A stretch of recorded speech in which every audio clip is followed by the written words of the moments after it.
Make sure your machine is clean and free from any leftover coffee. This will affect the flavour of your espresso, and we're aiming for the very best here.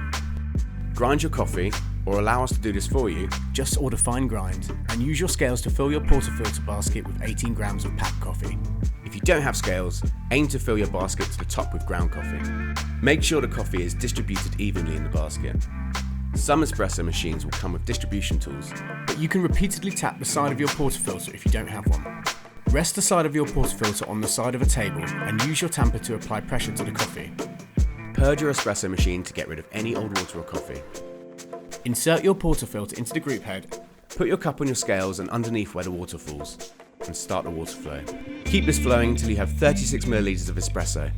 You might want to hit stop just before you reach 36 grams, as most espresso machines have a delay between pushing the button and the water flow stopping. Purge your steam wand to get rid of any water that's caught up in the system. Then stir 20 grams of cocoa powder into your espresso. Fill your milk jug with 110 millilitres of milk. Tilt your milk jug and put the steam wand just below the surface of the milk, facing the spout of the jug. Turn your steam wand on. A whirlpool effect should appear in your milk. When your jug is hot to the touch, turn off your steam wand.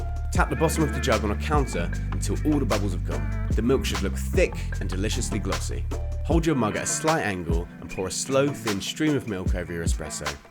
Wipe your steam wand and purge, then enjoy your mocha.